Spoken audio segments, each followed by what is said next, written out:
Donc, bonjour Monsieur l'Apostole, merci beaucoup de participer à cette capsule. Donc si vous pourriez nous parler un petit peu de votre parcours professionnel et puis aussi des recherches actuelles que vous avez entreprises. Je travaille en tant qu'enseignant-chercheur à l'UFM de Bourgogne. Je fais de la formation pour les futurs enseignants des premiers et second degrés.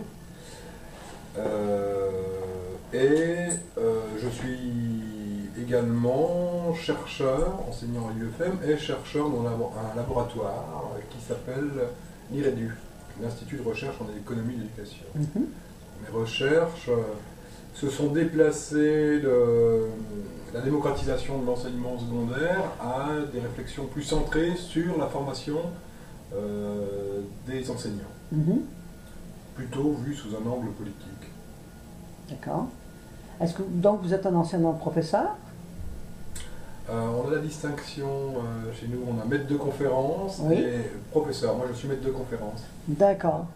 Au niveau de vos recherches, quelle est la grande ligne de vos recherches et où en êtes-vous actuellement?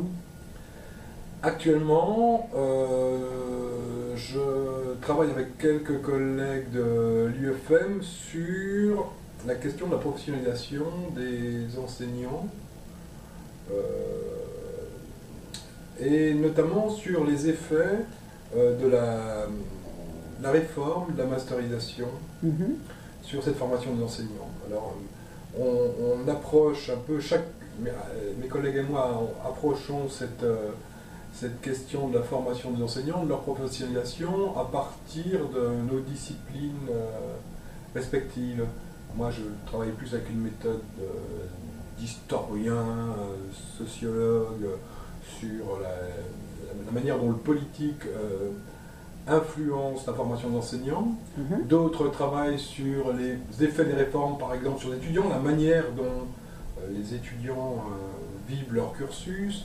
D'autres encore mesurent l'impact de ces réformes sur les formateurs, comment les formateurs vivent leur métier. D'autres sur les associations de spécialistes. D'accord. Voilà. Ok. Donc actuellement, c'est là où vous en êtes.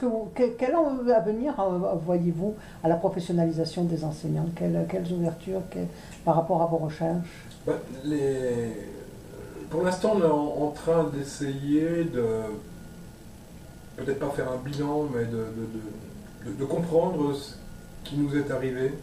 Je dis nous parce qu'on est à la fois acteurs de cette UFM, mais en même temps on essaie de réfléchir sur ce qui nous détermine, et on essaie de comprendre ce qui s'est passé au cours des 30 années, des années 90 à nos jours, ce qui s'est passé en matière de formation des enseignants. Et il